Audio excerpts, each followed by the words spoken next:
Hey guys, I am Ash. This is Echo, and we are live with Neo Arcade. Today, we're going to go over the top 10 pay-to-earn games for 2025. So we have searched the interwebs high and low for our personal favorites of the top 10 here, Echo.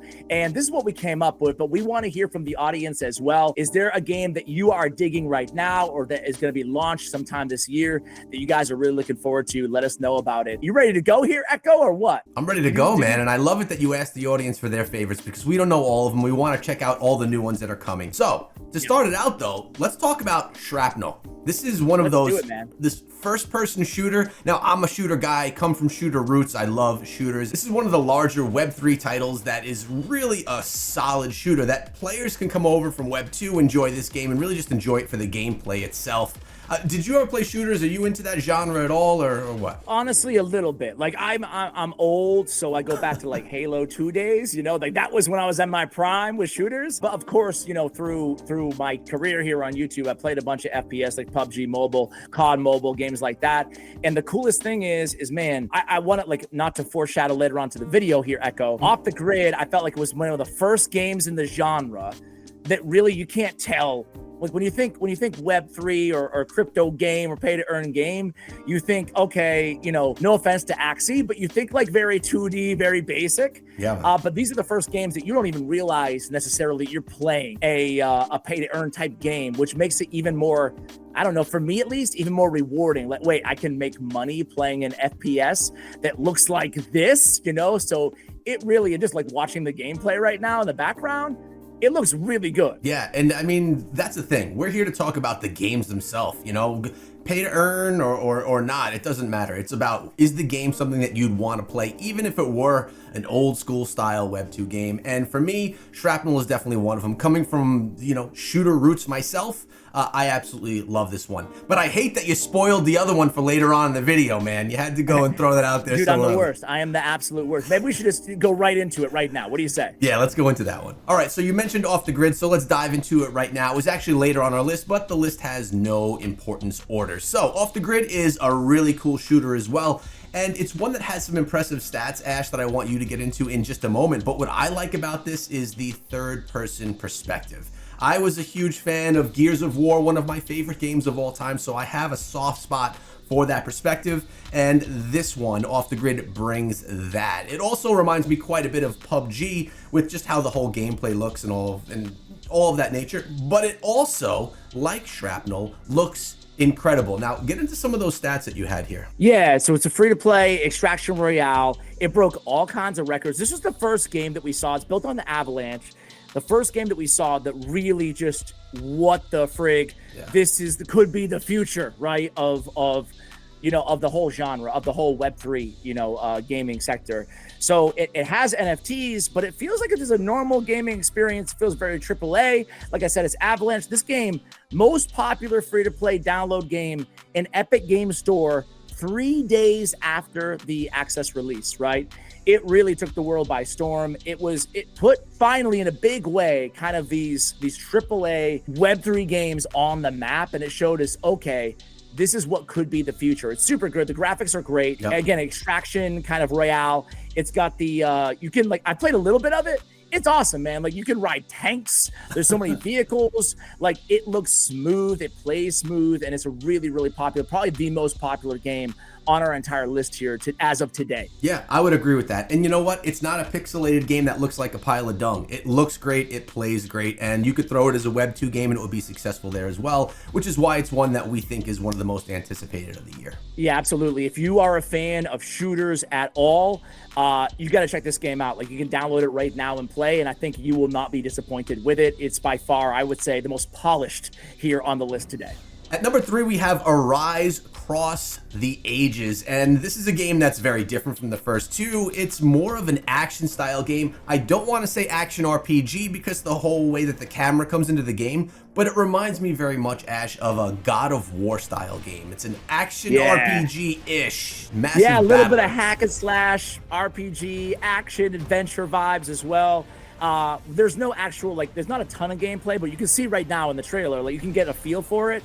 And I don't know about you, but like, I love a game like this, man. Like, I love it. I love getting on with my son, especially, and just slashing away, making progress, like steady over time. But you know, the bosses look cool. It looks like it has like a pretty robust storyline. You can see the bosses, the cutscenes, like everything. It looks pretty awesome. So far, even though I love the FPS games and I obviously recommended them to everybody, like this is the game so far on the list that I'm most excited about. Yeah, and that doesn't, everyone has their own taste, right? Like I love shooters, but now what I play most of the time are action RPGs. I play Diablo Immortal every day, and I actually just loaded up Diablo 4 because Season 7 just started as well. And, you know, so it falls in line with Arise that we're looking at right now. So this is one that's definitely, if you're into action RPGs or action style battlers like that, it's one that you could probably check out. Absolutely. It's kind of got a little bit of, I was playing, what me and my son are playing right now, man, is the Hyrule Warriors series or whatever. Are you familiar at all? No. Like, it's kind of like a, whatever, hack and slash Zelda type thing. And I get a little bit of those vibes, but maybe a darker motif, if you will, here on Arise. So I'm looking forward to this one. Yeah, me too. All right, Ash, at number 4, we have one I'm extremely excited about. We're talking about... Are you? No, I'm just kidding. I'm talking about Sunflower Land. Now, this is on the list because we need something for everyone on the list here today. Not just those, you know, AAA looking titles, but a lot of people are into these farming simulator style games, into those pixelated style games. I know you yourself are a big Nintendo enthusiast and love some of the older games like Castlevania, so the graphics won't shy away people that are into that style of a game. And I don't particularly choose the game that I play based off of graphics either, but I'm also not really into farming sims. But this one seems like it's pretty cool and has a lot of depth behind it. Yeah, we're not into farming sims, but there's millions and millions of people. Maybe you are into this. And you know what? It, like, first of all, it kind of gives me a little bit of like, maybe kind of Earthbound vibes. Are you familiar with that, like that series? Or like maybe Final Fantasy, the early games, kind of the RPG, like top-down view. So I like it. They're really, you know, they tout their community. They tout, you know, they have a pretty robust roadmap as well. And it seems to be basically the #1 that we could find open source, like Web3 farming simulator type game. And it looks pretty cool. I think it will appeal to a lot of players out there. And there's a bunch out there, and you know what? We'll just keep featuring them in future videos as well. We can't give you all of them all in one day, but this is one that we figured was a good addition to this list. Yeah, I mean, we started out in Clash of Clans, you and I, bro, and you know what predated Clash of Clans? You know, it was Heyday, bro. Heyday was the first hit from Supercell, so there's a lot of farmers out there. I know. And I'll tell you what, that is the one Supercell game that I never played. Was Heyday. You know what? I did. I don't even know why, but I did, and it wasn't that bad. It wasn't that bad. I know people play it. It's still there. At number 5, Ash, we have one that I think you're going to like because this one is a turn-based RPG, and I know you being a massive raid enthusiast, you're going to probably be excited because this one not only is a turn-based RPG, which you like, but it also looks really awesome. The champions that you could have inside of this game graphically are pleasing, and the gameplay is something that you're probably really familiar with already. So why don't you take a look and let me know your thoughts? Yeah, man. Well, listen, the genre, it hits it. And it's mobile, which I enjoy, right? I play most of my games on mobile, as do you. So it definitely jives with my play style and my, you know, my day-to-day routine, so to speak. However, I don't know if it has a little bit more of a kind of like a bit of a JRPG. It reminds me of like, what was that game, that AFK Journey kind of vibe to it? Did you play that at all? I played it a little bit. It's not my favorite aesthetic, honestly. I'm not trying to bash on it too bad, but you know, part of our ethos here is being honest. Yeah. I don't know if I love like the actual graphics of the game, but I'm willing to give it a shot. What about you? Yeah, you know what it reminds me of graphically, not gameplay? It reminds me of Torchlight. I don't know if you ever played that. It's an action RPG. Yeah, it's very like cartoony, but like old school, like night times cartoony, which I don't mind. I actually think Torchlight is a great game. You know, comparing this to some of the others in the space, this may not be my first choice, but this is a really solid option since we're focusing in on, you know, play to earn. Exactly, yeah. I mean, I like the pay to earn aspect of it, don't get me wrong. And I don't hate the visuals, but I guess I have a sliding scale personally, Echo, with the more dark and disturbing, the more tolerant I am of the gameplay not being to where it needs to be right away. And then the more kiddish the game, right? Or the more, whatever you want to call it, cartoony, the more I need everything else to be on point. So TBD. So not saying I wouldn't play it, but I need to play it to give a full. And by the way, I guess we should mention right now, right? Little cutscene here for us is if you want us to play any of these games, if you play any of these games, we are totally open to and plan to do not just features of us, Echo and I playing these games in the future, but also bringing on organic content creators that already cover these games, because no one wants to see two noobs play a game every video. That's fun sometimes, right, man? But like, we want to get the experts on and give us the whole lay of the land too. Now, I know things are new here right now. We're just starting out the channel, but a lot of the plan is bringing in the experts who really can give us information about individual titles in the gaming space that are going to add value to what we're bringing here. So let's keep an eye out for that as well. We're always looking in the comments for you guys. At number 6, we have Blast Royale, which may remind you a few other titles, specifically since this has a very mobile look to it. But I'll tell you what, this one is actually a ton of fun. One of the games it reminds me of, Ash, is a game that's super popular on mobile called Zuba. What does it remind you of, and what are your thoughts initially? Yeah, like at first, just because of the controls and the camera and whatnot, I've got like Brawl Stars vibes, right? Because I'm kind of square peg. I'm a hammer and everything's a nail, right? So I see the Supercell. We're from the Supercell ecosystem. But after watching more and more gameplay, and I actually did a sponsored segment on this game on one of my YouTube channels. So after playing it, it has similarities, no doubt. But the cool thing is, it's a MOBA, and the best thing about Blast Royale to me is really the community. A lot of these games, frankly, you go to the comments and people are like, not excited, don't like the graphics, whatever it may be. This game has a vibrant community already and player base. So if you're looking to hop in on a game that people already enjoy and generally has positive affinity, a lot of developer communication, a lot of feedback being implemented to the game, this seems like their choice. And it seems pretty fun too. It's like high action, short duration type matches, Yeah, which lends itself well to mobile. I also think it's really smart for developers to not try and break the mold. If there's a control scheme or a way that the game looks, it really does remind me a lot of Zuba, even more than Brawl Stars. Okay, I haven't played Zuba, but yeah. Very similar to that, but you play as animals that you can upgrade. It's a cool, fun mobile game. Someone would probably like it. Yeah, you can make your own character and play with friends too. So it's a nice like social game, Yeah, totally is. And it's Battle Royale. But I just think that not breaking the mold is a smart play. Everyone doesn't want to download a new game, especially on mobile, and then have to relearn how to even play the game. It's nice to be able to jump in, just play something that's familiar. But yeah, this one looks pretty cool. At number 7, we have Big Time, which brings us back into a realm of ARPG type gameplay. This one having a lot of PvP as well, which is not always a typical type of gameplay that goes alongside of ARPGs.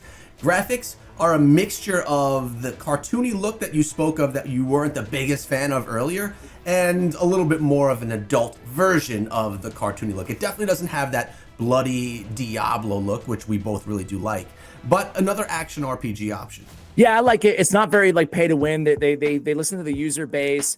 It's been around. Like, the Big Time to me is one of like the old schools, because I remember specifically, gosh, I feel like years ago now at this point, I remember hearing a lot about like, this is the first kind of AAA pedigree veteran team behind Big Time, So it was long anticipated, and it looks like it's actually one of those games that was from like the previous bull run market that was hyped then, that is still actually active and have a vibrant and large following and player base today.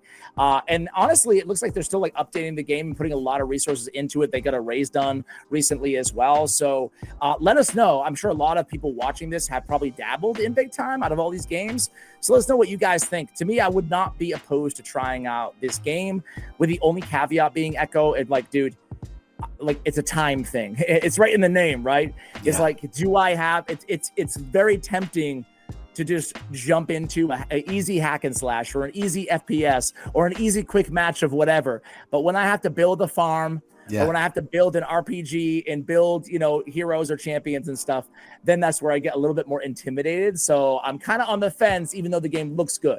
Yeah, it's definitely, I would say, any action RPG is not one that if you have limited time, you should really dive into, unless if it's a really minimalist style, which there are some of those as well, but it's definitely a time sink of genre overall. And you mentioned something before regarding these games, and this one came out a couple of years ago and is still in development. I mean, we're talking Web3 games. A lot of these are still alpha, beta. Some of them have been out for a while, but the stages of development are all over the place. And sometimes you don't exactly know when it comes out. And sometimes some of the ones on the list may not ever make it actual to full release. But that's the beauty of Web3 games, man. We have to kind of go on the journey, see what we like, and support the ones that we want. 100%, man. It's a good point, and it's like all these games, it's a battle of expectations. People want a AAA beautiful title that seamlessly incorporates like Web3, the Web3 ethos immediately. And unfortunately, like we talked about in our first video, we believe in the category long term, but I think the operative word is long on some of these titles. It takes a long time to make some of these really expansive, beautiful worlds that exist in these games. Yeah, especially when the teams aren't always AAA teams, so it's a much smaller team that needs a lot more time to get it done. I agree. Indeed. All right, we got number 8, which is Wildcard. We're finally stepping into the arena with a game that when I initially look at it, even the color schemes and everything reminds me of a mobile game that I really like. It's a 3v3 arena battler called T3 Arena. But right here, I think there's a lot more depth inside of this game with a lot of different characters that you could play as and just different types of challenges that you could have during the gameplay. What are your initial thoughts here? Yeah, initial thoughts on this one is it looks really fun and fast paced, which is exactly what I'm looking for as a gamer. I'm really interested. I think that I might play this one out of all the games because it seems like it seems good enough, which is like not high praise, but good enough that it gets me interested in terms of the pay to earn dynamic of the game, right? Like, okay, this is interesting. And I like the idea. I have to kind of dive in more, but I like the idea of playing with friends, playing with my son. It looks like kid appropriate as well. And I like that it also has, it's PvP oriented, it's the arena oriented, but also has a collectible card game in it. So I feel like it synergizes really nicely with the genre, like having that be kind of the collectible aspect of the game, the NFTs.